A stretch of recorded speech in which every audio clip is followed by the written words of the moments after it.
Oke, bismillah. Sini saya mau sharing terkait dashboard BI ya.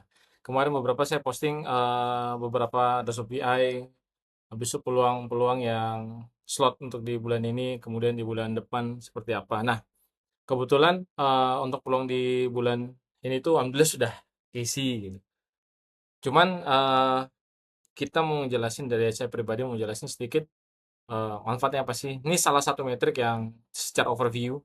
Jadi teman-teman bisa ngelihat bulan pertama nih sebagai contoh.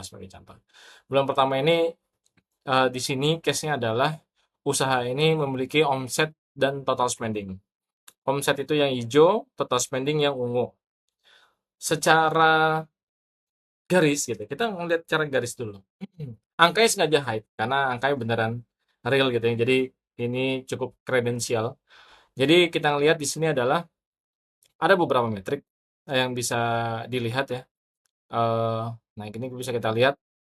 Jadi kan total omsetnya set ada pertumbuhan dibanding bulan sebelumnya adalah 27%. Begitu juga spendingnya naik gitu ya.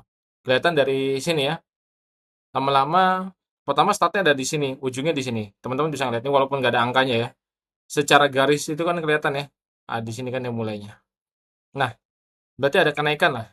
Tapi walaupun halus gitu, tidak tidak banyak signifikan terlalu tinggi naiknya. Tapi secara omset naik turun naik turun naik turun secara average ujungnya ada di sini.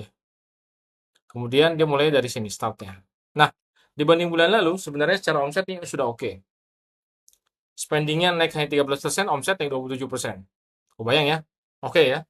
Nah, study case lagi yang kedua adalah bulan selanjutnya, bulan depannya, bulan kedua. Ternyata omset di sini turun 5,7% dibanding bulan sebelumnya. Misalkan katakan bulan sebelumnya adalah 10 juta, turun 5,74% gitu di bulan ini. Nah, ini kelihatan angkanya sebagai metrik ya, satu, ya, anggap aja ini 1 juta, 5 juta, 10 juta, gitu aja.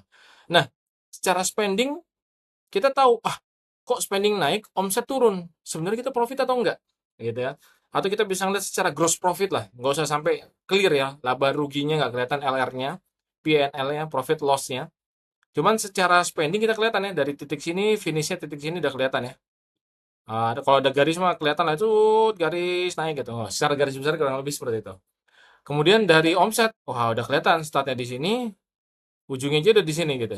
Walaupun secara naik turun udah kayak bukit, kayak Ninja Hattori, mendaki gunung ku naiki lembah gitu. Udah naik turun naik turun naik turun naik turun, akhirnya di sini ujungnya adalah lebih rendah di bulan sebelumnya. Jadi kita tahu datanya. Nah, kemudian bulan ketiga selanjutnya, ini yang cukup menarik. Yaitu secara omset ternyata dia tumbuh 40% bisnis ini. Spending naik 24% dibanding bulan lalu. Oke. Secara pending 24%, kita lihat ya startnya di sini gitu ya. Kemudian ada start finishnya di sini. Tidak terlalu signifikan gitu ya. Ya spending hampir dibilang ya sosok lah. Tapi secara omset dari startnya di sini naiknya drastis nih. Oh, habis itu turun di ujung di sini. Secara average jadi bertumbuh sekitar 40%. Nah, apa yang menarik di sini? Jadi kita bisa ngelihat selama 3 bulan ini, oke, misalkan teman-teman punya data kan di spreadsheet dan lain-lain. Kita mau lihat 3 bulan ini secara langsung. Gimana perkembangannya? Nah, kalau kita tidak menggunakan visualisasi ini kan, nah, akhirnya kita buka data, nge-shot datanya, habis itu ngebuka spreadsheet, bahkan yang di spreadsheet atau di Excel, buka spreadsheet ini, spreadsheet bulan 1, bulan 2, bulan 3. Nah, kalau di sini kita munculin aja langsung 3 bulan, gitu kan. Bulan 1, 2, 3, akhirnya kita dapat datanya. Total omsetnya sekian, gitu kan, di angkanya. Bertumbuh ternyata selama 3 bulan ini dibanding 3 bulan sebelumnya. Dengan spending juga naik 52%. Nah, kita kelihatan spending secara angka ya bertumbuh, tapi titiknya kita kelihatan dari sini ya. Nah, di sini kita ngeliat ya dari bulan tanggal 1, kemudian ketemu lagi tanggal 1 di sini, kemudian ketemu lagi tanggal 1 di sini. Ujungnya adalah sama 3 bulan. Kelihatan. Nah, secara omset kita bertumbuh. Jadi bisnis secara kuartal kita anggap ternyata mengalami pertumbuhan 105% dibanding kuartal sebelumnya. Menarik ya, padahal kita pernah di bulan kedua kita ngalami penurunan. Sebenarnya kita naik gak sih bisnis kita gitu kan. Tapi setelah kita average, pertumbuhan kita secara kuartal itu berbeda lagi visual overview-nya. Nah, ternyata kita bertumbuh 105% dibanding kuartal sebelumnya. Cukup menarik ya. Dari satu metrik baru total omset banding spending, kita sudah bisa menganalisa bisnis kita month to month selama 3 bulan. Habis itu per kuartal kita ngelihat pertumbuhannya seperti apa. Dan kita di sini menetapkan strategi. Oh, ternyata secara kuartal kita sangat bertumbuh. Dan kita sebenarnya masih ada nggak strategi selanjutnya yang harus kita tetapkan.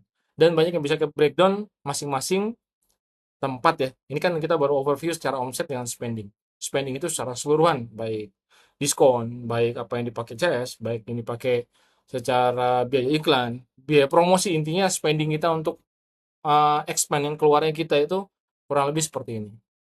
Mungkin itu sharing kenapa kita pentingnya dashboard BI. Kalau memang teman-teman tertarik untuk menggunakan dashboard BI ini, kita build sesuai dengan custom bisnisnya teman-teman secara flow atau memang overview yang biasa dipakai, karena kita akan package secara bisnis workflow-nya teman-teman dan kita sajikan lah insya Allah sesuai dengan bisnis workflow-nya teman-teman. Mungkin itu aja sekian sharing ini, semoga bermanfaat. Semoga dashboard BI ini bisa menumbuhkan bisnisnya teman-teman saat nanti kita memang benar-benar bisa bangun project ya secara overview menggunakan Looker Studio. Terima kasih. Assalamualaikum warahmatullahi wabarakatuh.